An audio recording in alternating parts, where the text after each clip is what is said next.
السلام علیکم ورحمۃ اللہ وبرکاتہ۔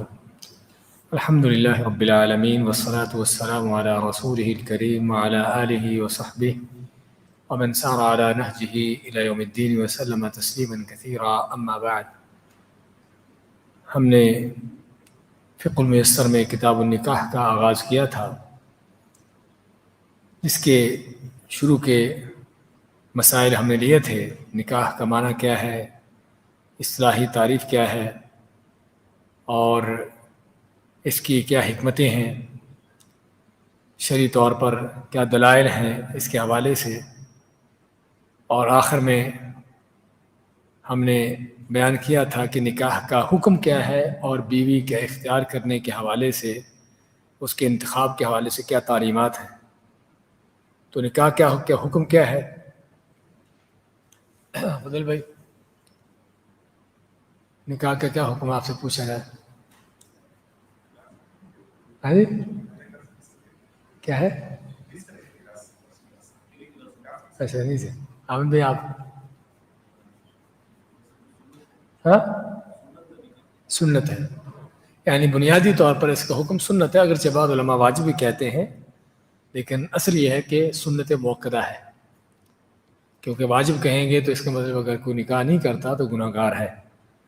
اصل تو اس کا حکم یہ ہے، لیکن ہمیں بتایا تھا کہ اس کے احکامات لوگوں کے لحاظ سے الگ الگ ہیں، سبھی لوگوں کے لیے اس کا حکم ایک ہی نہیں ہے۔ جی عبد الشکر بھائی بتائیں گے کیا الگ الگ کیا احکامات اس کے؟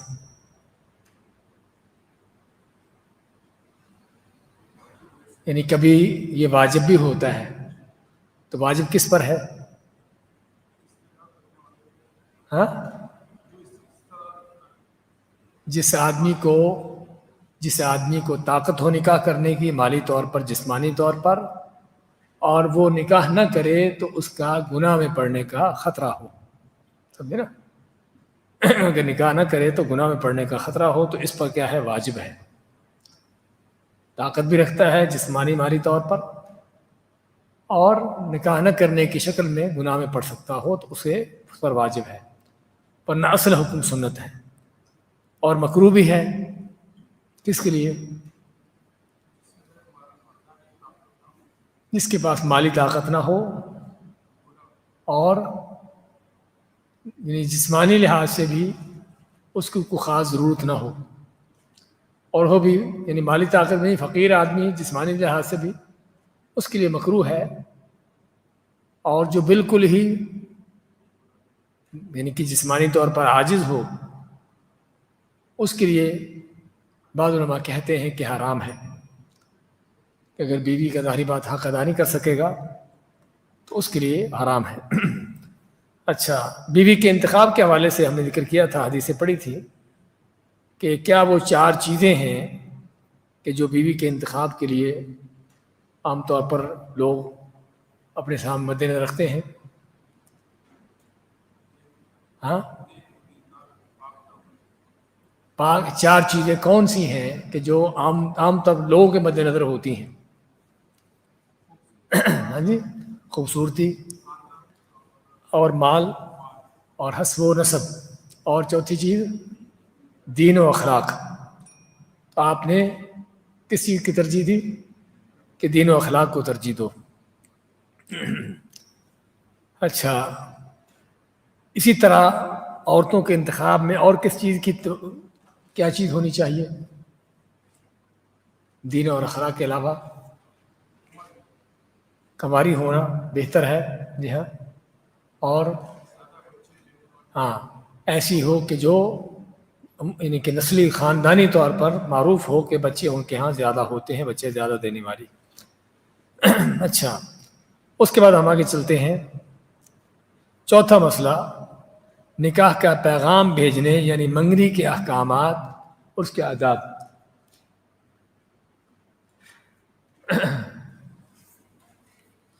میں آپ کے فائل آج کے دوبارہ بھیجتا ہوں آپ کو، اس میں تھوڑی بہت معمولی تبدیلی ہے۔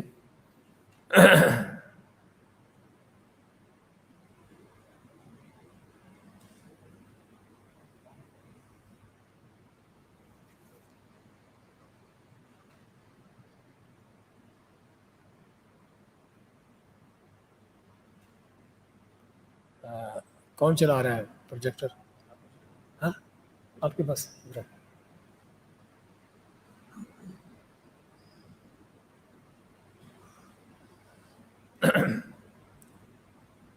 جی ہاں،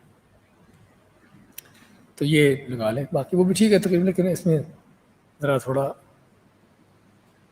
تھوڑی بہت تبدیلی ہے.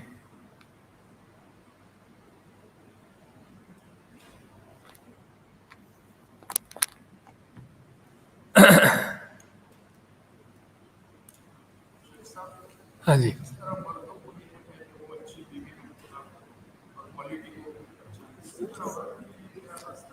بھئی سیم چیزیں عورتوں کے لیے بھی ہیں، مرد اور دین اور اخلاق والا، سمجھے نا. اور مرد کے لیے بنیادی جو چیز ہے دیکھی جانے والی کہ مالی ذمہ داریاں برداشت کر سکنے والا، کیونکہ مالی طور پر ساری ذمہ داری مرد کے اوپر ہے. تو اس لیے مرد جو ہے وہ مالی ذمہ داریاں یعنی کہ برداشت کر سکتا ہو، یہ شرط ہے اس کے لیے. الا یہ کہ اگر عورت کسی فقیر آدمی کو جو مالی یعنی کہ جو ذمہ داری برداشت نہ کر سکتا اس کو قبول کر لے تو اس کی مرضی ہے.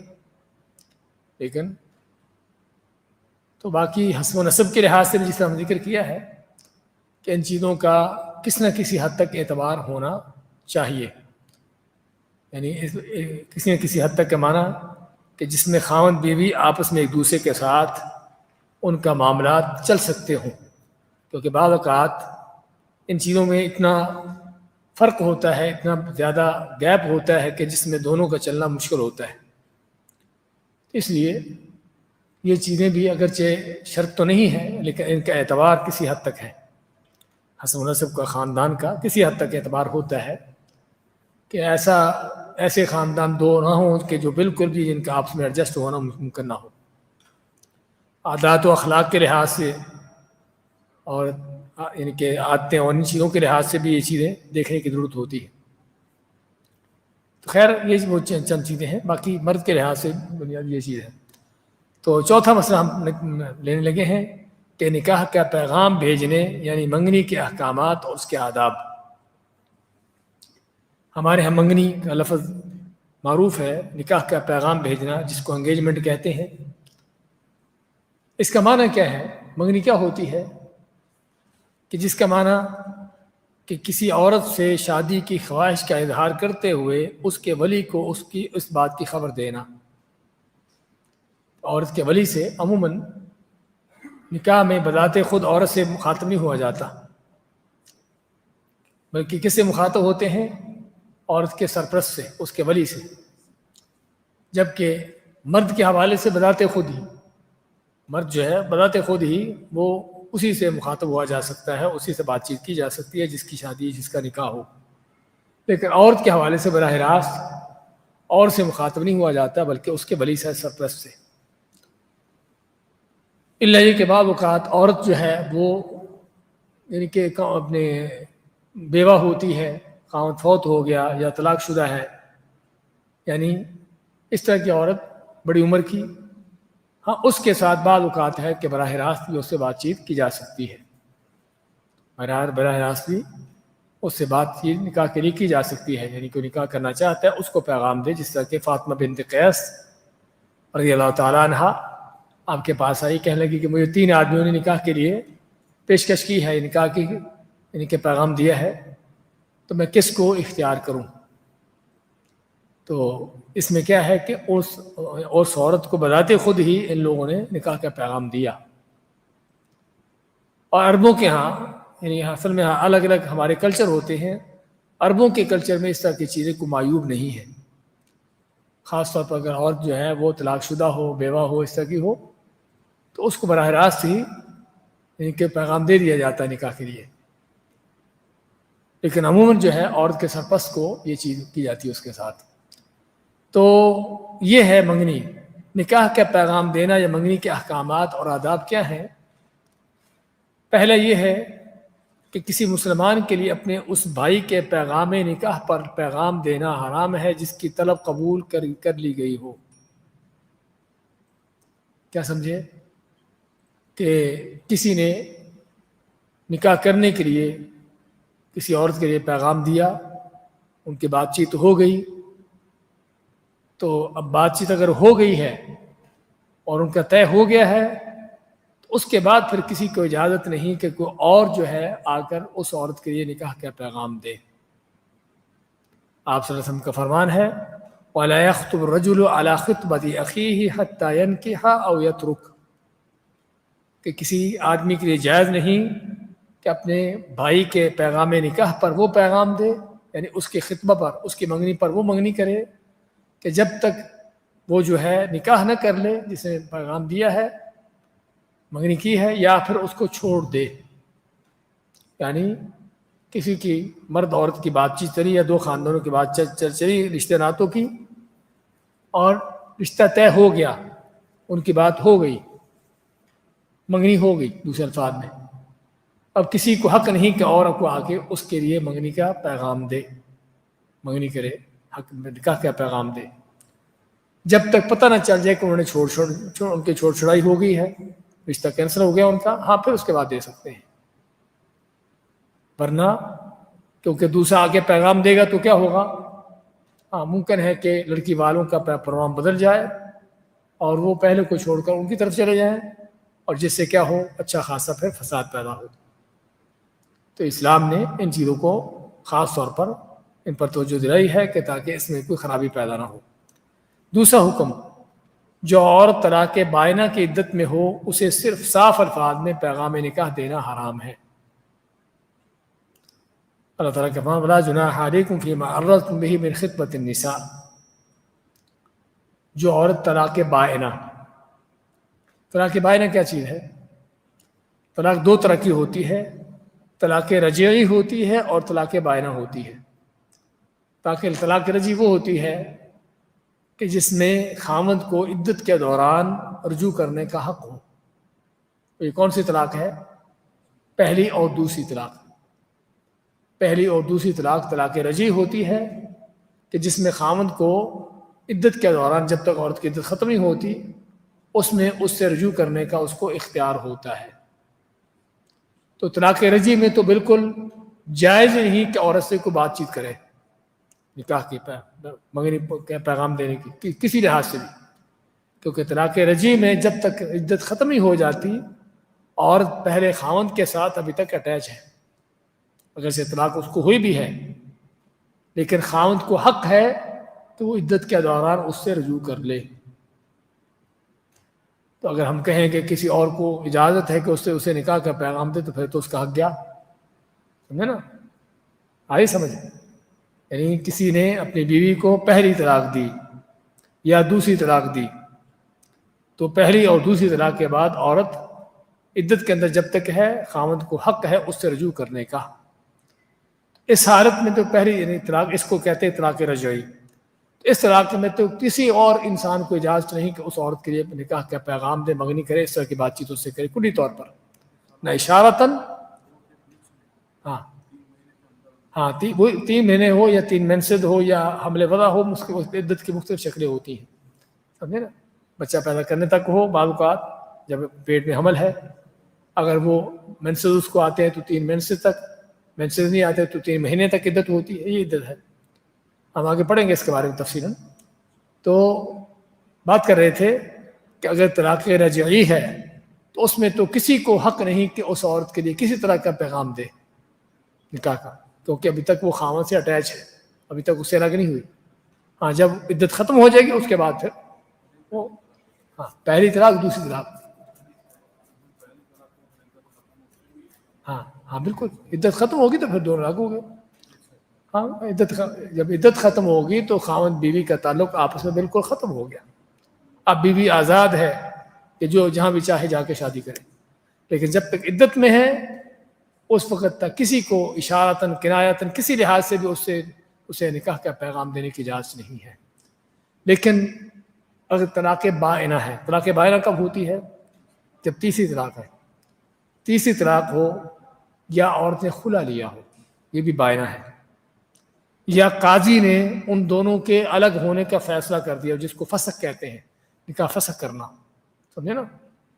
ان کو الگ کر دیا ہو قاضی نے، لیان ہو گئی ہو، لیان کا پڑھیں گے ہم آگے چل کر، مختلف شکلیں ہیں جس میں طلاق بائنہ ہوتی ہے۔ طلاق بائنہ وہ ہوتی ہے کہ جس میں عورت کے ساتھ، یعنی کہ اس میں اس عدت کے اندر بھی رجوع کرنے کا حق نہیں ہوتا۔ طلاق بائنہ وہ ہے کہ جس میں خاوند کو عدت کے اندر بھی عورت سے رجوع کرنے کا حق نہیں ہے۔ عدت ہوتی ہے اس میں بھی، کبھی عدت مہینے کی ہوتی، کبھی کم زیادہ، جو بھی ہے زیادہ، لیکن اس میں بھی خاوند کو حق نہیں ہوتا کہ اس سے رجوع کرے۔ لیکن طلاق بائنہ ہے، ہاں اس میں کوئی اور شخص عورت کو اشارتاً پیغام دے سکتا ہے۔ اشارتاً پیغام دینے کا معنی کہ مجھے ضرورت ہے کسی اچھی بیوی کی، میں نکاح کرنا چاہتا ہوں، یہ نہیں کہیں کہ تم سے کرنا چاہتا ہوں، یعنی اس طرح کا اشارتاً تو اللہ فرماتا ہے فَلَا جُنَاحَ عَلَيْكُمْ فِيمَا عَرَّضْتُمْ بِهِ مِنْ خِطْبَةِ النِّسَاءِ، کہ تمہارے اوپر کوئی گناہ نہیں کہ جو تم عورتوں سے اشارتاً جو ہے ان کو نکاح کا پیغام بھیجو۔ تو یہ کس کے لیے ہے؟ کہ جو بائنہ میں ہے، جس کی طلاق بائنہ ہے، جو بائنہ کی عدت میں ہے، اس کو عدت کے دوران اشارتاً نکاح کا پیغام دیا جا سکتا ہے اس سے، ورنہ کھلے طور پر، صاف طور پر نہیں۔ ہاں صاف طور پر جب عدت ختم ہو جائے گی پھر وہ آزاد ہے، پھر اس کے بعد آزاد صاف طور پر دیا جائے۔ اچھا، یہاں پر آپ کہیں گے کہ اس کی تو طلاق بائنہ ہے، خاوند کو تو رجوع کرنے کا حق نہیں ہے، تو پھر اس کو نکاح کا پیغام کیوں نہیں دیا جا سکتا کھلے طور پر؟ اس میں علماء کہتے ہیں کہ ممکن ہے اس وجہ سے عورت جو ہے وہ عدت ختم ہونے کا جھوٹا دعویٰ کر دے۔ آئی سمجھ نہیں آئی؟ عورت کی عدت طلاق بائنہ میں بھی 3 ماہ ہوتی ہے، 3 منسل تک ہوتی ہے، سمجھے نا؟ تو ممکن ہے کہ جب اس کو کوئی اچھا رشتہ مل رہا ہو عورت کو تو وہ کہہ دے کہ میری عدت ختم ہوگی، تو کہیں اور عدت ختم ہونے کا جھوٹا دعویٰ نہ کر دے، جلد بازی نہ کر لے۔ اس لیے وہاں پر بھی صرف اشارتاً اس کو پیغام دیا جا سکتا ہے، کھلے طور پر نہیں، کہ جس میں صرف عورت کو احساس دلانا کہ کوئی چاہتا ہے اس سے نکاح کرنا تاکہ کسی اور کے ساتھ وہ اور کے ساتھ اٹیچمنٹ نہ کرے۔ جی ہاں، تو یہ ہے دوسرا مسئلہ کہ عورت کو عدت کے دوران جو ہے اس سے نکاح کا پیغام دینا کب جائز ہے؟ اگر طلاق بائنہ میں ہو اور اشارتاً صرف، لیکن طلاق رجعی میں بالکل جائز نہیں۔ کیوں جائز نہیں؟ کہ ابھی تک عورت خاوند سے اٹیچ ہے، اس سے الگ نہیں ہوئی۔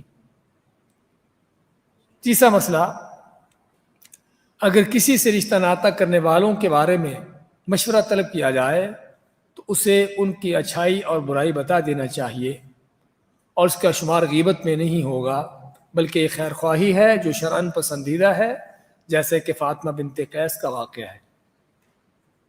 جی ہاں، یہ ہے 2 خاندانوں کا رشتہ ناطہ ہو رہا ہے ایک دوسرے کے ساتھ، یا 2 خاوند بیوی کا رشتہ ناطہ ہو رہا ہے، 2 مرد عورت کا رشتہ ناطہ ہو رہا ہے نکاح کی شادی کے لیے۔ تو اب آپ سے اگر مشورہ کرتا ہے کہ فلاں لوگ کیسے ہیں، اور آپ اگر ان کو جانتے ہو گھریلو معاملات میں، خاندانی معاملات میں، رشتہ ناطوں کے معاملات میں جانتے ہو کہ ان کے معاملات کیسے ہیں، تو آپ کا فرض بنتا ہے بتانا۔ لیکن خاندانی یا گھریلو معاملات میں، رشتہ ناطوں کے معاملات میں آپ کو نہیں پتا، آپ کی ڈیلنگ تھی فرض کرو بزنس میں، اس طرح کی چیزوں میں، تو آپ اس میں ان کو نہیں بتائے کہ ان کا وہاں پر معاملہ کیا ہے، کیونکہ آپ سے ایک خاص چیز کے بارے میں سوال کیا جا رہا ہے، اور وہ کیا ہے؟ رشتہ ناطہ۔ اور لوگوں کے انداز، ان کے اخلاق و کردار مختلف ہوتے ہیں، کہ بعض کی کاروبار بزنس میں ڈیلنگ بہت اچھی ہے، سمجھے نا، آفس میں لوگوں کے ساتھ اس کے تعلقات بہت اچھے ہیں، لیکن گھریلو معاملات اس کے خراب ہیں، یہ چیز ہوتی ہے۔ اور بعض کے گھریلو معاملات بہت اچھے ہوتے ہیں اور باقی معاملات میں اس کے معاملات خراب ہوتے ہیں، لوگ سارے ایک جیسے نہیں ہوتے۔ اس میں جس چیز سے متعلقہ آپ سے مشورہ لیا جا رہا وہاں پر بات کریے صرف، ایک آدمی مجھ سے بزنس کرنا چاہتا ہے، میں آپ سے پوچھوں کہ فلاں آدمی آپ جانتے ہو اس کو کیسا آدمی ہے؟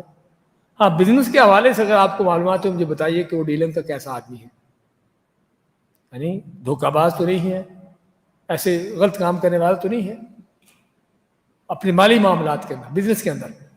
باقی گھر کے معاملات وہ جانے، اس کا کام جانے، مجھے اس سے کوئی غرض نہیں، میں نے اسے بزنس کرنا ہے، سمجھے نا؟ یہاں پر اس طرح آتا ہے، اس کے بزنس کے معاملات کیسے ہیں ہمیں اس کے لیے کوئی لین دین نہیں، گھریلو معاملات اس کے کیسے ہیں یہاں پر۔ ہمارے بعض لوگ اس طرح کے موقع پر پوری کتاب کھول کے سامنے رکھ دیتے ہیں، ہر چیز۔ یہ غلط ہے بالکل، یہ غیبت ہے، یہ ہے غیبت۔ لیکن جس چیز کے متعلق آپ سے سوال ہوا ہے اس سے متعلق آپ کا جواب دینا یہ غیبت نہیں بلکہ یہ نصیحت ہے، یہ نصیحت ہے۔ غیبت اور نصیحت میں یہ فرق ہے۔ فاطمہ بنت قیس کا واقعہ کون جانتا ہے؟ ابھی ذکر کیا میں نے تھوڑی دیر پہلے کہ انہوں نے آ کے آپ سے فرمایا کہ مجھے 3 لوگوں نے نکاح کا پیغام دیا ہے، معاویہ، امیر معاویہ ہیں، اور دوسرے کون ہیں؟ اسامہ بن زید ہیں، اور تیسرا جہم بن صفوان ہے۔ جہم، تو آپ مانتے جہم بن صفوان جو ہے وہ تو ڈنڈا کندھے پر رکھتا ہے، یعنی کیا مطلب کہ پٹائی کرنے والا ہے، اور معاویہ جو ہے صاروخ ہے، فقیر آدمی ہے، وہ تمہیں کیا کھلائے گا؟ تو اسامہ سے شادی کر لو، وہ اچھا ہے۔ تو یہ ہے، تو آپ نے یعنی اس نے آپ سے مشورہ لیا، آپ نے بتا دیا کہ کون بہتر ہے کون بہتر نہیں ہے، اور اس میں کوئی غیبت نہیں۔ چوتھا مسئلہ، 5واں مسئلہ، بلکہ چوتھا ہونا چاہیے۔ ہاں یہ بتانا ہوگا۔ آپ نے اچھا سوال کیا، یعنی کہ اگرچہ بات تو رشتے ناطے کی، لیکن اگر فرض کرو کسی کا بزنس حرام کا ہے تو بیوی کو حرام کھلائے گا، وہاں پر آپ کا فرض بتانا کہ وہ بینک ملازم ہے، سود خور ہے، سمجھا، تاکہ اس کے ساتھ معاملہ نہ کرے۔ چوتھا مسئلہ نمبر 5 دیا ہوا ہے، لیکن چوتھا ہے منگنی نکاح کا پیغام صرف شادی کا وعدہ ہے۔ منگنی یہ صرف شادی کا وعدہ ہے، شادی نہیں ہے، نکاح نہیں ہے، تو شادی کی خواہش کا اظہار ہے، شادی نہیں ہے، لہذا منگنی کے بعد دونوں مرد عورت جن کا آپس میں بات چیت ہوئی ہے ایک دوسرے کے لیے اجنبی ہیں، غیر محرم ہیں، جب تک نکاح نہیں ہو جاتا وہ ایک دوسرے کے ساتھ غیر محرم کی حیثیت سے ہیں۔ اور یہ بہت بڑی ہمارے معاشروں میں قباحت ہے کہ جیسے ہی بات چیت ہو گئی، منگنی ہو گئی، ہاں ملنا ملانا بھی، بات چیت بھی، ہر چیز شروع ہو جاتی ہے۔ یہ سراسر گناہ ہے۔ جب تک ان کا نکاح نہیں ہو جاتا ایک دوسرے کے لیے وہ اجنبی ہیں، غیر محرم ہیں، ان کا میل ملاپ رکھنا، ایک دوسرے کے ساتھ ملاقاتیں کرنا اور بلا وجہ فون رابطے کرنا بھی ناجائز ہیں، کیونکہ ایک دوسرے کے لیے غیر محرم ہیں۔ اس لیے ہاں اگر وہ چاہتے ہیں ملاقاتیں کرنا تو نکاح کر لیں، رخصتی جب بھی ان کا پروگرام کر لے بعد میں، لیکن نکاح کر لیں تاکہ یہ پابندی ان کی ختم ہو جائے۔ لیکن جب تک نکاح نہیں ہے اس وقت تک ایک دوسرے کے لیے غیر محرم ہے، تو ان کو ایک دوسرے کے ساتھ غیر محرم کی حیثیت سے ہی رہنا ہوگا۔ تو یہ بھی اہم مسئلہ ہے جسے جاننے کی ضرورت ہے کہ منگنی صرف بات چیت ہے، نکاح نہیں ہے۔ 5واں مسئلہ، منگیتر کو دیکھنے کا حکم کیا ہے؟ یعنی لڑکی لڑکے کو دیکھے یا لڑکا لڑکی کو دیکھے، اس کو دیکھنے کا حکم کیا ہے؟ جو شخص کسی خاتون کو نکاح کا پیغام دینا چاہے، اسے منگنی کرنا چاہے، تو اس کے لیے اس کے جسم کا وہ حصہ دیکھنا مسنون ہے جو عموماً کھلا رہتا ہے، جیسے کہ اس کا چہرہ، ہتھیلیاں، پاؤں، یعنی دوسرے الفاظ میں آپ یہ کہیے کہ اس کے جسم کا وہ حصہ جو عام طور پر محرموں کے سامنے، باپ بھائی بیٹے وغیرہ کے سامنے کھلا ہوتا ہے، تو ایسا جسم کے وہ حصے اس کو دیکھنا جائز ہے۔ چہرہ دیکھ سکتا ہے، ہاتھ پاؤں دیکھ سکتا ہے، سمجھے نا؟ سہل بن سعد کی حدیث ہے کہ آپ صلی اللہ علیہ وسلم کے پاس ایک عورت ہے، امراۃ جاءت رسول اللہ صلی اللہ علیہ وسلم قالت یا رسول اللہ جئت لأهب لك نفسی، یہ عورت آئی کہنے لگی کہ اللہ کے نبی صلی اللہ علیہ وسلم میں اپنے آپ کو آپ کے لیے ہبہ کرنے آئی ہوں، ہبا کیا ہوتا ہے؟ عورت کا، کسی عورت کا نبی کریم صلی اللہ علیہ وسلم کے لیے اپنے آپ کو نکاح کے لیے حوالے کر دینا بغیر حق مہر کے، یہ آپ صلی اللہ علیہ وسلم کے لیے خاص تھا کہ آپ کو اللہ نے اجازت دی تھی کہ آپ کسی عورت سے، یا کوئی عورت اپنے آپ کو اگر آپ کے لیے ہبہ کرتی ہے تو آپ اس سے بغیر حق مہر کے بھی اس سے نکاح کر سکتے تھے، حق مہر دیے بغیر بھی، تو یہ ہبہ تھا، تو عورت اپنے آپ کو ہبہ کرتی، تو آپ نے فصعد النظر الیہا وصوبہ ثم اطأ راسا، آپ نے اس عورت کی طرف دیکھا اوپر نیچے سے اور پھر سر نیچے کر لیا، یعنی آپ کو جیسے کہ کوئی رغبت نہ ہوئی۔ تو اس حدیث میں کیا دلیل ہے کہ عورت جس سے آدمی کا نکاح کرنے کا پروگرام بنتا ہو اس کو دیکھا جا سکتا ہے۔ اس کے بارے میں کئی حدیثیں ہیں، اس طرح حضرت ابو ہریرہ کی حدیث ہے کہ ایک شخص نے ایک انصاریہ خاتون سے شادی کرنے کا ارادہ ظاہر کیا تو آپ سے فرماتے ہیں انظرت الیہا، کیا تو نے اس کو دیکھا ہے؟ قال لا، کہا تو نہیں دیکھا۔ قال فاذهب فانظر الیہا، آپ کہا کہ جاؤ جا کے اس کو دیکھو۔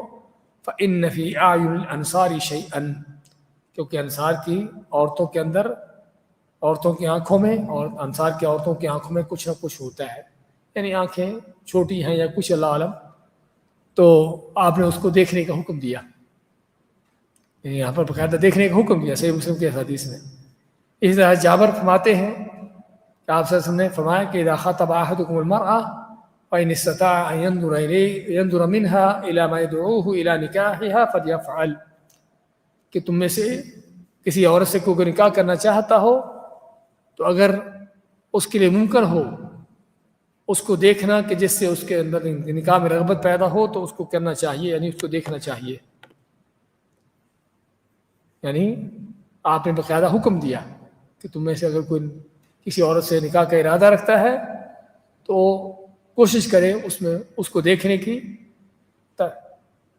حضرت جابر فرماتے ہیں کہ میں نے پھر اس پر عمل کیا، حضرت جابر جو حدیث کے راوی ہیں کہتے میں نے اس پر عمل کیا، پھر انہوں نے کسی عورت سے نکاح کا ارادہ کیا تو کہتے کہ میں اس عورت کو دیکھنے کی کوشش کرتا رہا چھپ چھپ کر، حتیٰ کہ میں نے جب اس کو دیکھ لیا اس کے بعد پھر میں نے اسے شادی کر لی۔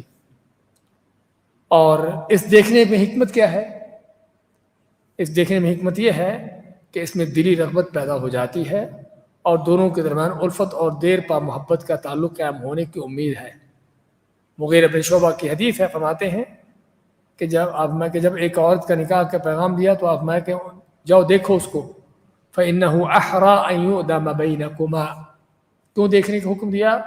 میں کہ اس سے زیادہ امید ہے کہ تم دونوں کے درمیان مضبوط تعلقات قائم ہوں، یعنی دیکھنے سے، کیونکہ دیکھنے کا یہ ہے کہ دونوں خاوند بیوی ایک دوسرے کے ساتھ ان کے تعلقات جو ہمیشہ کے لیے پوری زندگی بھر کے لیے اصل میں تعلقات، وہ دیکھنے کے بعد تاکہ مطمئن ہوں۔ بعض اوقات کوئی آ کے بتاتا ہے کہ فلاں عورت ایسی ایسی ہے، وہ بتانے میں اگر سچا بھی ہو تب بھی ممکن ہے آپ کے ذہن میں جو صفات ہونی چاہیے وہ نہ ہو، اور وہ جو بتا رہا ہے اس کے بتانے کے مطابق آپ کو سمجھ آ رہا ہے کہ واقعی صفتیں ہیں، لیکن آج میں خود دیکھیں گے تو آپ دیکھیں گے وہ چیزیں نہیں ہیں۔ ہر انسان کی نظر الگ ہوتی ہے، سمجھے نا، ہر انسان کا زاویہ اینگل دیکھنے کا الگ ہوتا ہے، ایک آدمی کی ترجیح کسی چیز کی ہے، دوسری کسی چیز کی ہے، تو ممکن ہے جو بتانے والا اس کے ہاں وہ چیزیں بہت اچھی ہوں اور آپ کے ہاں وہ چیزیں نہ ہوں۔ اس لیے، اور ہمارے معاشرے میں خاص طور پر بہن اور ماں وغیرہ اس طرح کے جا کر رشتے دیکھتے ہیں اور تو لڑکی کو دیکھتے ہیں، لیکن ان کی نظریں کس انداز سے ہیں، وہ چیزیں ممکن ہے کہ لڑکا اس کے مطابق نہ ہو، اس لیے لڑکا لڑکی کو براہ راست دیکھ سکتا ہے، لیکن دیکھنے کے لیے شرط کیا ہے؟ دیکھنے کی اجازت صرف اس کو ہے کہ جو واقعی نکاح کرنا چاہتا ہو، خاطب ہو یعنی نکاح کرنا چاہتا ہو، اور وہ بھی خلوت کے بغیر، یعنی جس کا نکاح کا ارادہ ہی نہیں ہے۔ نکاح کا ارادہ ہونے کا معنی واقعی اس کا پروگرام ہے، نکاح کا صرف باتیں نہیں ہیں، نکاح کا پروگرام ہے، تو تب اس کو اجازت ہے کہ وہ اس عورت کو دیکھ سکے، اس لڑکی کو دیکھ سکے جس سے اس کا نکاح کا ارادہ ہے. لیکن ایک کسی عورت کے ساتھ اس کا نکاح کا ارادہ ہے ہی نہیں، اس کے ساتھ اس کا نکاح ہو سکتا ہی نہیں. فرض کرو نہ ہو سکنے کا معنی کہ دونوں کے معاملات اس طرح کے ہیں کہ ناممکن ہے کہ نکاح ہو. تو اگرچہ کہے کہ میرا ارادہ ہے تو دیکھے گا نہیں، اس کو دیکھنے کی اجازت نہیں، کہ جب ان کے معاملات ہو سکتے ہی نہیں ہیں، یعنی ایسے حالات ہیں، ایسے معاملات ہیں کہ ان کا نکاح آپس میں ہو سکتا ہی نہیں، تو پھر اس کو دیکھنے کی اجازت بھی نہیں ہے. تو دیکھنے کی اجازت اسی کو ہے جہاں پر نکاح کی امید ہو، ارادہ ہو، پروگرام ہو. سمجھے نا؟ اور وہ بھی بغیر خلوت کے.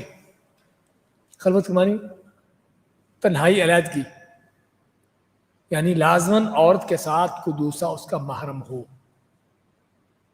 عورت کے ساتھ اس کا محرم ہو، کیونکہ دوسری عورت بیٹھے گی تو وہ بھی اس کے لیے، یا پھر لڑکے کی اپنی طرف سے کو اس کے ساتھ محرم ہو، لڑکا دیکھنے والا اس کی ماں ساتھ، بہن ساتھ ہو، کوئی اس طرح کا اس کا محرم رشتہ ساتھ ہو تو وہ مشکل نہیں، یا پھر لڑکی کے ساتھ اس کا کوئی بھائی باپ وغیرہ بیٹھا ہو، اس طرح بغیر خلوت کے.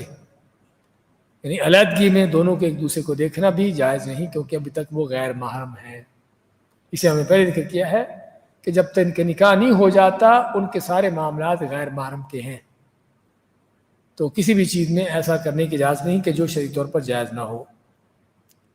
آپ سے کی حدیث آپ کے سامنے ہے، لا يخلون رجل بامرأة الا ومعها ذو محرم، کہ کوئی مرد کسی عورت کے ساتھ اکیلا نہ ہو مگر کہ ان کے ساتھ محرم ہو.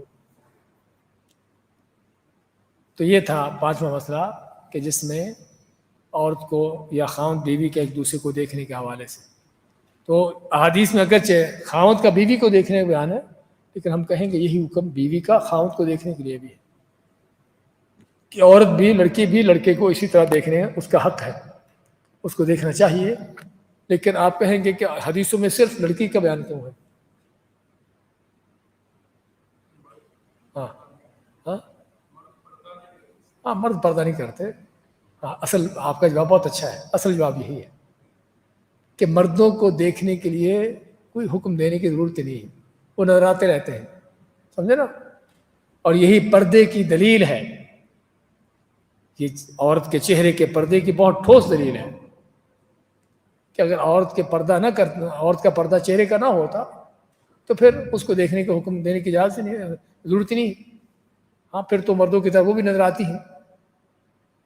جو بے پردہ عورت ہے کیا اس کو دیکھنے کی ضرورت ہے؟ ہاں، وہ جہاں بھی چاہیں دیکھ لیں گے آپ. سمجھے نا؟ وہ بازار کا مال ہے، وہ آپ کو بازار مل جائے گا. تو اس لیے بے پردہ عورت جو ہے اس کو تو جہاں بھی چاہو دیکھو، مشکل نہیں. مشکل تو وہاں پر ہے جہاں پردہ ہوتا ہو، اس لیے وہاں پر دیکھنے کا حکم دیا گیا. تو مردوں کا چونکہ پردہ نہیں ہوتا اس لیے ان کو دیکھنے کا حکم بھی نہیں دیا گیا، کیونکہ ان کو دیکھنا کہیں بھی ممکن ہے. چھٹا مسئلہ، نکاح کی شرطیں اور اس کے ارکان. نکاح کی کیا شرطیں ہیں؟ نکاح کی شرطیں دو طرح کی ہیں. کچھ وہ شرطیں ہیں جو نکاح کی شرطیں ہیں، اور کچھ وہ شرطیں ہیں جو نکاح میں شرطیں ہیں. دیکھیے کی اور میں فرق. کبھی ویسے تو اور نہیں کیا ہوگا کہ کی اور میں فرق ہوتا ہے، لیکن یہاں پر آپ کو پتہ چلے گا کہ نکاح کی شرطیں اور نکاح میں شرطیں. شروط العقد، شروط فی العقد. سمجھے نا؟ تو شروط العقد جو ہے نکاح کی شرطیں، وہ اللہ کی طرف سے مقرر شدہ ہیں. نکاح کی شرطیں اللہ اس کے رسول صلی اللہ علیہ وسلم کی طرف سے مقرر شدہ ہیں. اس میں ہمیں کسی دخل اندازی کی اجازت نہیں کہ میں کوئی شرط اس کو گرا دوں یا اس کے شرط کو ختم کر دوں، نہیں. اور نکاح میں شرطیں وہ ہیں کہ جو خاوند بیوی خود ایک دوسرے کے رکھتے ہیں. بیوی اپنے حق میں کوئی شرطیں رکھ لے، خاوند اپنے حق میں کوئی شرطیں رکھ لے، یہ نکاح میں شرطیں ہیں. سمجھے نا؟ فرق یہ ہے. تو نکاح کی شرطیں جنہیں شریعت نے مقرر کیا ہے اور جن کو معطل کرنا جائز نہیں. معطل کرنے کے معنی ان کا ختم کرنا، اور ان کے بغیر نکاح صحیح ہوتا بھی نہیں. یہ شرطیں ضروری ہیں، نکاح کی شرطیں ضروری ہیں، ان کے بغیر نکاح نہیں ہوتا. اور نکاح میں شرطیں یہ وہ ہے کہ جو خاوند بیوی یا ولی ان کے درمیان طے پاتی ہیں اور جنہیں معطل کیا جا سکتا ہے، اور یہ نکاح کے لوازمات میں سے ہیں. یعنی شرط طے کر لی تو لازماً پوری کرنی ہوگی، لیکن اگر جس نے شرط رکھی ہے وہ اس کو ختم کرنا چاہے تو اس کو حق ہے ختم کرنے کا، کیونکہ شرط اس کی طرف سے، اللہ کی طرف سے نہیں ہے. آئیے دیکھیے کہ نکاح کی شرطیں کیا ہیں اور نکاح میں کیا شرطیں ہیں. نکاح کی شرطیں کیا ہیں؟ خاوند بیوی کا متعین ہونا. متعین ہو کے معنی کہ صاف طور پر، دو ٹوک طور پر پتہ ہو کہ لڑکا کون ہے، لڑکی کون ہے. کسی کی 4 بیٹیاں ہیں، کہے کہ میں تمہارا نکاح اپنی بیٹی سے کیا. ابھی کون سی بیٹی تھی؟ بیٹیاں تو 4 ہیں، سمجھے نا. ہاں یہ کہہ دے سب سے بڑی تو تعین ہو گئی، اس کا نام لے دے کہ فلاں نام کی، تعین ہو گئی. تو یہ ہے متعین ہونا.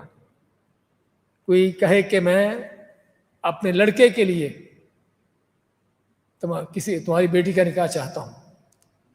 ہاں اس کے لڑکے ہیں کو 8-10، سمجھے نا. اب کون سے ہے؟ لازماً اس کی تعین ہونی چاہیے. تو یہ ہے، لہذا کسی غیر متعین شخص سے عقد نکاح صحیح نہیں ہوگا. تو کہے کہ یعنی کہ جس لڑکے اپنے لڑکے کے لیے، اب کون سا لڑکا ابھی کو پتہ ہی نہیں، یہ نکاح نہیں ہے.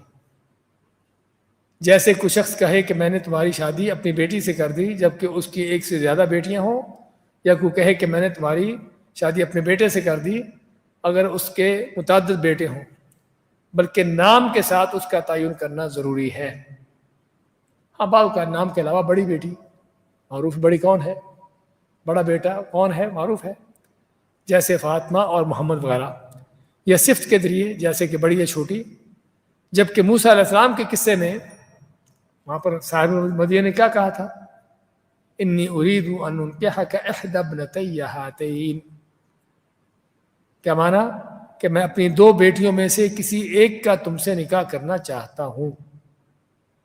تو یہاں پر تو تعین نہیں ہوگا، 2 میں سے کسی ایک کا. اور 2 میں سے کون ہے پتہ نہیں. ہاں جائز دے دیا، لیکن یہاں پر یہ پھر کیسے جائز ہوا؟ یہ جائز اس لیے ہے کہ نکاح کا وعدہ تھا، نکاح نہیں تھا. صرف آفر کر رہے تھے کہ میری 2 بیٹیاں ہیں، 2 بیٹیوں میں سے کسی ایک بیٹی کا تم سے نکاح کرتا ہوں، تو کیا تم راضی ہو؟ ہاں. تو یہ صرف نکاح کی ایک آفر ہو رہی تھی، نکاح نہیں تھا. ہاں یہ چیز کی جا سکتی ہے کہ کسی کی 2 بیٹیاں ہیں، کہہ دے کہ میں 2 بیٹیوں میں سے کسی ایک کا تم سے نکاح کرتا ہوں، دونوں کا تو ہو گئی، ایک ہی ہوا، تو یہ کہا جا سکتا ہے. اور پھر نکاح کے وقت آگے چل کے پھر ان میں سے دونوں میں سے کسی ایک کی تعیین ہوگی کہ 2 میں سے کون ہے. ٹھیک ہے ابھی نکاح تم نے کرنا چاہتے ہو، لیکن کس سے کرنا چاہے گا، بڑی سے چھوٹی سے، تو وہاں پر تعیین ہو جائے گی. دوسرا مسئلہ جو نکاح کی شرطیں ہیں، نکاح کی شرطیں میاں بیوی کی باہمی رضامندی. خاوند بیوی آپس میں رضامند ہوں نکاح کے لیے ان کی رضامندی. لہذا مجبور کر کے کیا گیا نکاح صحیح نہیں ہوگا. بڑا اہم مسئلہ ہے جس میں چاہتا ہوں کہ ذرا غور سے سنیں، کیونکہ ہمارے ہاں بعض جاہل قسم کے خاندانوں میں یہ چیزیں چلتی ہیں کہ لڑکی کو مجبور کیا گیا، بعض کو لڑکے کو مجبور کیا جاتا ہے کہ لازماً کرنا ہے. تو مجبور کر کے کیا وہ نکاح نہیں ہوتا، الا یہ کہ نکاح کے بعد اگر دونوں میں سے کوئی راضی ہو جائے، نکاح میں سے دونوں میں سے کوئی راضی ہو جائے. اس کی دلیل کیا ہے؟ آپ کا فرمان لا تنکح الاییم حتی تستعمر ولا تنکح البکر حتی تستأذن، کہ جو بیوہ ہو اس کی شادی اس کی اجازت کے بغیر نہ کی جائے، اور جو کنواری ہو اس کی شادی اس کی مرضی کے بغیر نہ کی جائے. اجازت اور مرضی فرق ہے نا، کیونکہ بیوہ سمجھتی ہے کہ خاوند کیسا ہونا چاہیے، کیا معاملات ہیں، کیونکہ دیکھ چکی ہے شادی کے معاملات، اس لیے اس کی اجازت. اور کنواری کو پتہ ہی نہیں شادی کیا ہوتی ہے. ویسے تو آج کل ہر چیز کا پتہ ہوتا ہے، لیکن عموماً سابقہ زمانوں میں جہاں پر ماحول جو ہے فطرت پر ہوتے ہیں وہاں پر ایسی چیزیں معلوم نہیں ہوتی، اس لیے پھر بھی اس کی رضامندی کہ وہ راضی ہو واقعی نکاح کرنے پر، شادی کرنے پر، اس جگہ پر، اس لڑکے کے ساتھ، اس مرد کے ساتھ. اچھا، تو یہ ہے کہ ان کی آپس کی رضامندی.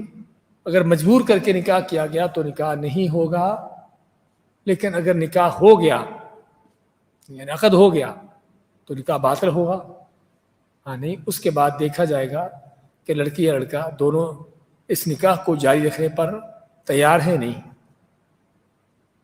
اگر وہ دونوں میں سے کوئی ایک اس کو ختم کرنا چاہے، اس کو جاری رکھنے کے لیے تیار نہ ہو، تو ان کا حق ہے ختم کرنے کا.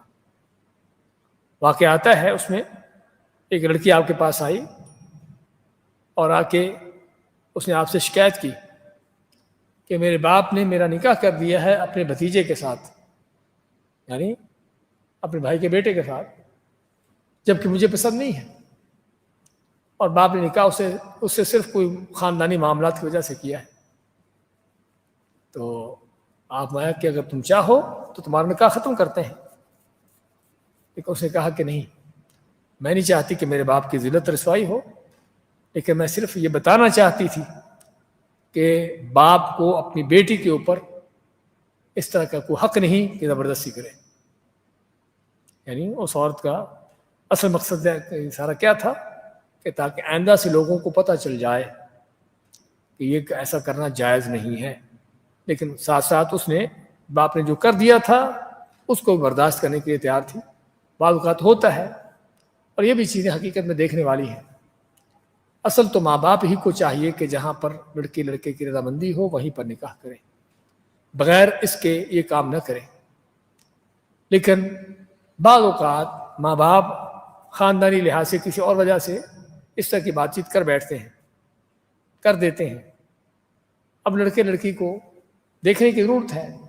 اگر تو معاملات معقول ہوں، چل سکتے ہوں اور قابل برداشت ہوں تو ٹھیک ہے، بڑوں کا ان کی رائے کا احترام کرتے ہوئے جو ہے اس کو چلنے دیا جائے.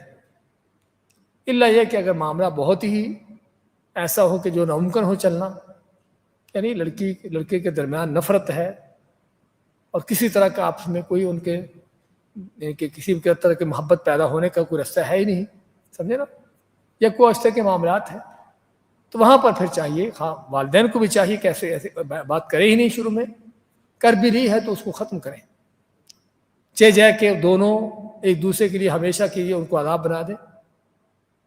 کیونکہ بعض اوقات ایسے رشتے ناطے ہو جاتے ہیں صرف خاندان کے ان کی ناک رکھنے کے لیے، ان کی لاج رکھتے ہوئے ایسے رشتے ناطے ہو جاتے ہیں، لیکن وہ زندگی بھر کے لیے کیا ہے، وہ عذاب ہوتا ہے، زندگی بھر کے لیے عذاب ہوتا ہے. تو یہ بہت بڑا جرم ہے کہ زندگی بھر کے لیے دو شخصوں کو، مرد عورت کو ملا دیا جو ملنا چاہتے ہی نہیں. تو اس لیے یہ چیزیں جو ہیں وہ بڑی سمجھنے والی ہیں. تیسری شرط جو نکاح کی شرطوں میں سے ہے، نکاح میں ولی کا پایا جانا، ولی کا ہونا. عورت کے عقد کے لیے ولی کا ہونا ضروری ہے، عورت کے لیے، مرد کے لیے نہیں. مرد کو بتاتے خود ہی اپنا ولی ہے، لیکن عورت کے لیے اس کے ولی کا ہونا ضروری ہے، جس کا دلیل اللہ تعالیٰ کا فرمان ہے وَلَا تَنْكِحُوا الْمُشْرِكِينَ حَتَّى يُؤْمِنُوا. وَلَا تُنْكِحُوا انکحوا کسی کا نکاح کرنا، کہ نہ تم اپنے ماتحت عورتوں کا نکاح کرو، کن سے، مشرکوں سے، مشرک مردوں سے، جب تک وہ ایمان نہ لے آئے. تو یہاں پر حکم کس کو دیا جا رہا ہے؟ سرپرست کو، ولی کو مخاطب ہے اللہ تعالیٰ. اور قرآن کریم میں کہیں بھی آپ کو خطاب عورتوں کو نہیں ملے گا کہ عورتوں کو مخاطب کیا ہو، ہمیشہ عورتوں کے ولیوں کو مخاطب ہے، جس سے کیا ملتا ہے کہ عورت کے لیے نکاح میں ولی کا ہونا ضروری ہے، کہ ولی ہے جو یہ کام، یہ چیزیں طے کرے گا. تو وَلَا تُنْكِحُوا الْمُشْرِكِينَ، اپنی عورتوں کا نکاح مشرکوں سے نہ کرو حتیٰ یؤمنوا، جب تک ایمان نہ لے آئیں. مزید فرمان ہے وَأَنْكِحُوا الْأَيَامَ مِنْكُمْ، نکاح کرو کن کا، جو تم میں سے یعنی کہ بے نکاح لوگ ہیں، ایامہ جن کی شادی نکاح نہیں ہوا، مرد ہو یا عورت ہو، ان کے نکاح کرو. یعنی ولیوں کو حکم دیا جا رہا ہے اسی طرح تیسری آیت میں فلا تعضلوهن ان ينكحن ازواجهن اذا تراضوا بينهم بالمعروف، کہ اگر کسی خاوند نے اپنی بیوی کو طلاق دے دی، اب وہ خاوند بیوی ایک دوسرے سے پھر ملنا چاہتے ہیں، پھر نکاح میں آنا چاہتے ہیں، تو اللہ تعالیٰ یہاں بھی عورت کے ولی کو منع کر رہا ہے، اس کو حکم دے رہا ہے کہ تم اپنی ماتحت عورت کو منع نہیں کر سکتے اس سے نکاح کرنے میں، سمجھے نا؟ اگر آپس میں دونوں رضامندی ہو جاتی ہے ان کی خاوند بیوی کی، طلاق ہونے کے بعد بھی، تو ولی کے ساتھ پس عورت کے ساتھ پس ولی کو اجازت نہیں کہ عورت کو اس سے نکاح کرنے سے روکے، یہاں پہ بھی ولی کو حکم دیا جا رہا ہے، عورت کو نہیں۔ اچھا، اور مزید آپ کا فرمان لا نکاح الا بولی، پہلے تو ہم نے آیتیں ذکر کی کہ جن آیتوں میں اللہ تعالیٰ نے ولیوں کو مخاطب کیا ہے، کسی عورت کو مخاطب نہیں کیا، جس سے واضح طور پر معلوم ہوتا ہے کہ عورت کا نکاح ہمیشہ ولی کرتا ہے، عورت خود نہیں کرتی اپنا نکاح۔ پھر مزید آپ نے نکاح کے حوالے سے خصوصاً لا نکاح الا بولی، کہ ولی کے بغیر نکاح نہیں ہوتا، ولی کے بغیر نکاح نہیں ہوتا۔ ابو داؤد ترمذی کی، ابن ماجہ کی صحیح حدیث ہے۔ شیخ ابن عثیمین رحمۃ اللہ فرماتے ہیں کہ یہاں لا نافیہ للجنس، لا نکاح، کہ کوئی نکاح نہیں، نکاح کا وجود ہی نہیں، سمجھا؟ نکاح کے صحیح ہونے کی نفی ہے، نکاح کے صحیح ہونے کی نفی۔ کہ مزید ارشاد ہے ایما امرأۃ نکحت بغیر اذن ولیہا فنکاحها باطل فنکاحها باطل فنکاحها باطل۔ ابو داؤد کی صحیح حدیث میں فرماتے ہیں کہ ہر وہ عورت کہ جو ولی کے بغیر جس کا نکاح کر دیا گیا تو اس کا نکاح باطل ہے، اس کا نکاح باطل ہے، 3 بار آپ فرمایا، جس کے بعد کسی طرح کی گنجائش رہتی ہی نہیں کہ آدمی کہے کہ ولی کے بغیر بھی نکاح ہو جاتا ہے۔ وہ ہمارے مفتیوں کے ماشاءاللہ مطابق، وہ ایک مفتی صاحب سے پوچھا گیا کہ ولی کے بغیر نکاح ہو جاتا ہے؟ کہتا ہو جاتا ہے۔ آگے سے اس نے حدیث سنا دی پوچھنے والے نے کہ اللہ کے نبی فرماتے کہ نہیں ہوتا۔ ہاں، مفتی صاحب کہہ رہے ہمارے یہاں ہو جاتا ہے۔ یہ ہے ان کا دین، گھر کا دین، جسے پتہ چلتا ہے کہ یہ لوگ اللہ کے دین پر چل رہے ہیں کہ ان کا دین کو اور ہے، کہ ہمارے یہاں ہو جاتا ہے، حدیث میں نہیں ہوتا لیکن ہمارے یہاں ہو جاتا ہے۔ اس سے اندازہ ہوتا ہے کہ ایسے لوگوں کا دین کیا ہے۔ اپنے آپ کو جتنے بھی وہ اللہ میں فہمنے سمجھنے کہہ لیں۔ اچھا، ولی ہونے کے لیے شرط یہ ہے، ولی کی شرط کیا ہے؟ ولی کیسا ہونا چاہیے؟ کہ وہ عاقل ہو، بالغ ہو، آزاد ہو، دیندار ہو۔ ہاں، پاگل بیچارہ اس کو پتہ ہی نہیں کہ نکاح کیا ہوتا ہے۔ بالغ ہو بچہ، اس کو بھی سمجھ ان چیزوں کی نہیں ہے۔ آزاد ہو، غلام نہ ہو، کیونکہ غلام اپنے آپ کا مالک نہیں ہے، چاہے جائے کہ وہ کسی کے اوپر اس کی ملکیت ہو۔ دیندار ہو، اگرچہ ظاہری طور پر۔ دیندار ہونے کا معنی کہ مسلمان ہو، فاسق فاجر نہ ہو، سمجھے نا؟ فاسق فاجر نہ ہو، مسلمان ہو اور فاسق فاجر۔ اس کا مطلب یہ ہوا کہ اگر کسی عورت کے سرپرست سارے کافر ہیں، کوئی عورت اسلام میں داخل ہوئی، اس کے پورے خاندان والے کافر ہیں، تو اس کا پھر ولی قاضی ہوگا، قاضی اس کا ولی ہوگا۔ قاضی بھی نہیں ہے، کسی ایسے ملک جگہ پر ہیں جہاں پر شرعی عدالت کورٹ نہیں ہے، تو وہاں کے پھر کوئی مسلمانوں کی کمیٹی، کوئی ان کی کوئی تنظیم، ان کا کوئی اس طرح کا ادارہ، اس کا جو چیف ہے وہ اس کا ولی بنے گا، سمجھے نا؟ یہ اس عورت کے لیے ہے کہ جس کا کوئی ولی ہو ہی نہ، سارے کافر ہیں۔ اور اسی طرح یعنی کہ ہمارے ماحول معاشروں کے اندر مشرک ہیں، قبر پرست، غیر اللہ کو پکارنے والے، ان کا یہی حال ہے کہ عورت اگر کوئی توحید پرست ہے، کتاب و سنت پر چلنے والی، لیکن اس کے باپ بھائی چچا سارے مشرک ہیں، قبر پرست ہیں، تو اس کے ولی ہونے کے حقدار نہیں ہے، اس کے ولی ہونے کے حقدار وہ نہیں ہے۔ تو دیندار ہونے کا معنی فاسق فاجر نہ ہو، تو یہ ہے ولی کی شرط۔ اچھا، یہاں پر یہ سوال پیدا ہوتا ہے کہ عورت کے لیے ولی کی شرط کیوں رکھی ہے؟ جبکہ مرد کے لیے ولی کی شرط نہیں ہے، لڑکا خود ہی ولی ہے، لڑکی کے لیے کیوں رکھی؟ کون بتائے گا؟ کیونکہ عورت جو ہے اپنے معاملات کو صحیح معنوں میں چلانا سمجھنا، اس میں کمی ہوتی ہے اس کی. عموماً ہم نہیں کہتے کہ ہر عورت ایسی ہے، لیکن فطری طور پر عورتوں کے اندر اللہ نے ان چیزوں میں کمی رکھی ہے. لوگوں کو سمجھنا، لوگوں کے معاملات جاننا، ان کی دھوکہ بازیاں، ان کے فراڈ بازیاں، ان کے معاملات، اس طرح کے چکر، یہ عموماً عورتیں لوگوں کے معاملات سے دور ہوتی ہیں، تو ان کو پتہ نہیں ہوتا کہ اس میں کیا کیا ہوتا ہے، کون سا رشتہ، کون سے لوگ صحیح ہیں.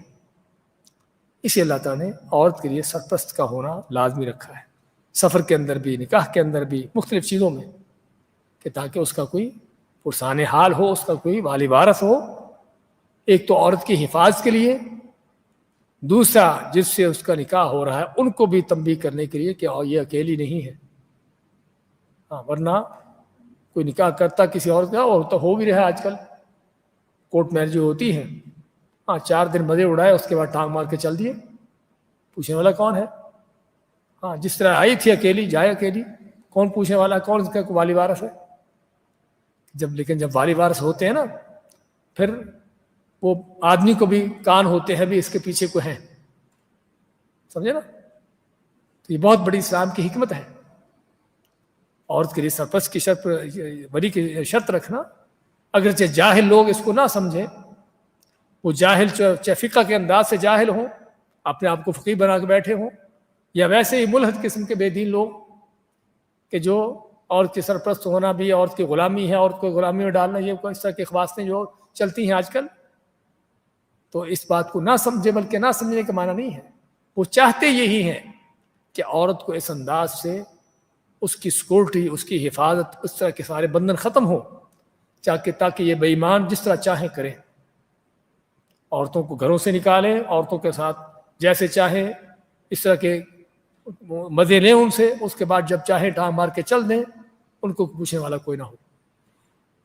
تو عورت کے حوالے سے اللہ نے سرپرست کی جو شرط رکھی ہے مختلف چیزوں کے، اسی لیے رکھی ہے تاکہ واقعی ہی اس کی کوئی حفاظت کرنے والا ہو، واقعی لوگوں کو پتا ہو کہ اس کے پیچھے کوئی ہیں. یہ مقصد ہے بہت بڑا جو ہمیں سمجھنے کی ضرورت ہے. چوتھی اور آخری شرط، بلکہ آگے اور بھی ہے، چوتھی اور پانچویں شرط. چوتھی شرط عقد نکاح پر گواہ بنانا، عقد نکاح پر گواہ بنانا، کہ گواہوں کا ہونا بھی ضروری ہے، نکاح کی شرطوں میں سے ہے. تو عقد نکاح میں 2 دیندار مسلمان، یعنی مسلمان ہوں اور فاسق فاجر نہ ہوں، اور بالغ ہوں. گواہوں کا 2 دیندار بالغ گواہوں کا ہونا ضروری ہے، اس کے بغیر نکاح نہیں ہوتا، اگرچہ ان کی دینداری ظاہری ہی کیوں نہ ہو. ظاہر کے معنی کہ دیکھنے کو صحیح لگتا ہے، اندر وہ فاسق فاجر کتنا بھی ہو، منافق ہو، ہمیں اسے پرواہ نہیں. جس کی دلیل آپ صلی اللہ علیہ وسلم کا فرمان ہے لا نکاح الا بولی و شاہدی عدل. اس حدیث میں مزید روایت ہے شاہدی عدل، کہ 2 عدل یعنی صحیح مسلم، یعنی کہ گواہ. وما کان غیر ذلک فهو باطل، اور اگر ایسا نہیں ہے تو پھر نکاح باطل ہے. ولی نہیں ہے، گواہ نہیں ہے، تو نکاح باطل ہے. تو گواہوں کا ہونا بھی ضروری ہے نکاح کے مکمل ہونے کے لیے.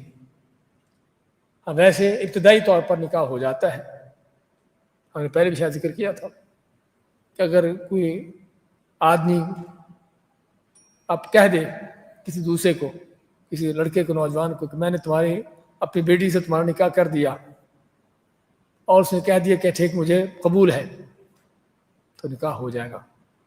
اب اس پر صرف 2 گواہ ڈھونڈ کر لانے کی ضرورت ہے کہ تاکہ گواہی دے دیں، ورنہ ابتدائی طور پر نکاح ہو جائے گا. سمجھے نا؟ تو نکاح گواہوں کا آنا بھی ضروری ہے. ترمذی رحمہ اللہ فرماتے ہیں کہ صحابہ میں سے اہل علم کا اور ان کے بعد تابعین وغیرہ کا اسی پر عمل ہے. امام ترمذی رحمۃ اللہ علیہ کی خصوصیت ہے کہ جب کوئی حدیث بیان کرتے ہیں، اس حدیث کے اندر جو حکم ہوتا ہے، اس حکم پر عموماً یہ کہتے ہیں کہ اس حکم پر صحابہ کا عمل ہے، تابعین کا عمل ہے، تاکہ مزید اس کی تائید ہو جائے، تقویت ہو جائے کہ گواہ کے بغیر نکاح نہیں ہوتا. ان کا عمل کیا تھا کہ گواہ کے بغیر نکاح نہیں ہوتا. اور گواہی کی شرط اس احتیاط کی وجہ سے رکھی گئی ہے کہ کوئی نسب کا انکار نہ کر دے. ہاں، کیا مطلب؟ کہ بعد میں انکار کر دے کوئی کہ میں نے تو نکاح کیا نہیں اس سے، ہو سکتا ہے نا. اسی طرح تاکہ یہ بھی ہے کہ واقعی ہی یہ خاوند بیوی ایک دوسرے سے نکاح کرنے کے قابل ہے. قابل ہونے کا معنی کہ یہ تو نہیں کہ کہیں رضائی بہن بھائی ہوں. ایسا ہو جاتا ہے. وہ آپ کے زمانے میں ہی نکاح ہوا مرد عورت کا، تو ایک عورت آئی کہنے لگی میں تو تم دونوں کو دودھ پلایا ہوا ہے، تم دونوں کو، مرد عورت کو، لڑکے لڑکی کو، دونوں کو دودھ پلایا ہوا ہے. اس کا مطلب کہ دونوں رضائی بہن بھائی ہیں. تو آدمی اللہ کے نبی صلی اللہ علیہ وسلم کے پاس آیا، کہنے لگا کہ یہ معاملہ ہوا ہے. اس عورت ایسے ایسے کہہ رہی ہے. آمد کیف وقت قیل، اگر کہہ دی بات تو پھر ٹھیک ہے بھائی، چھوڑو نکاح کو، ختم کرو، نکاح نہیں پھر. تو اس کو گواہوں کا رکھنے کا ایک مقصد یہ بھی ہے. اور ویسے بھی ہم آگے پڑھیں گے نکاح کا اعلان کرنا، تاکہ گواہوں کو بعد کا پتہ نہیں ہوتا، تاکہ لوگوں کو اور کسی کو پتہ ہو تو پتہ چل جائے، تاکہ یہ نہ ہو کہ نکاح ہو جائے، بچے پیدا ہو جائے، بعد میں پتہ چلے کہ رضائی بہن بھائی ہیں اور معاملات پھر خراب ہو. اور پانچویں شرط، آخری شرط جو ہے نکاح کی شرطوں میں سے، کہ دونوں بیوی ایک دوسرے کے ان امور سے خالی ہوں کہ جو نکاح کے لیے رکاوٹ ہے. خاوند بیوی ایسی چیزوں سے، یعنی خالی ہونے کا معنی ان کے اندر کوئی نکاح کی رکاوٹ نہ ہو. نکاح کی رکاوٹیں کیسے ہو سکتی ہیں؟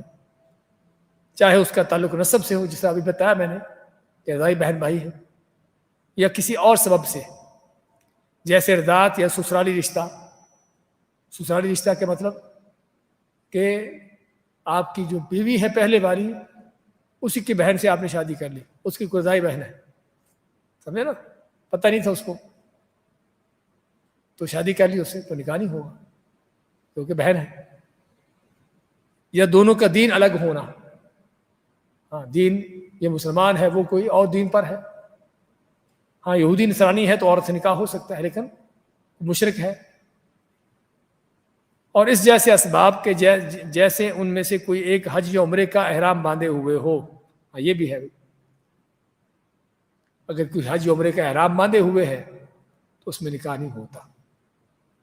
کسی نے اگر نکاح کر دیا تو نکاح باطل ہے، نکاح نہیں ہوگا.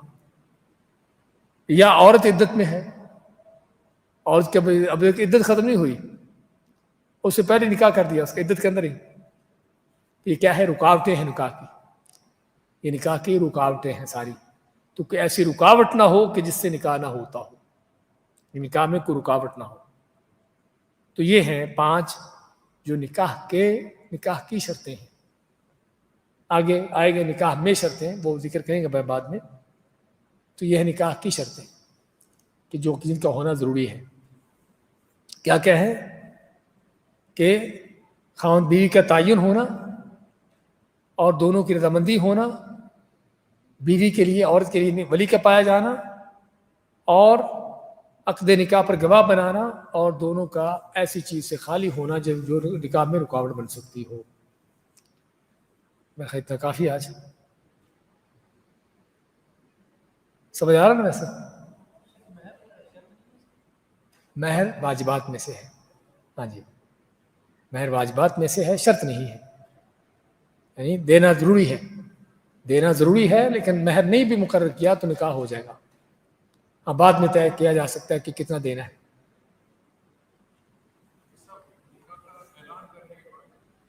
ہاں اصل میں گواہ متعین ہونے چاہیے. ویسے تو فرض کرو نکاح ہوا، وہاں پر کوئی 50 آدمی بیٹھے ہوئے ہیں، سبھی گواہ ہی ہیں، سبھی دیکھ رہے ہیں کہ فلاں لڑکے کا فلاں لڑکے سے نکاح ہو رہا ہے، سبھی گواہ ہیں. لیکن متعین گواہ کیوں چاہیے؟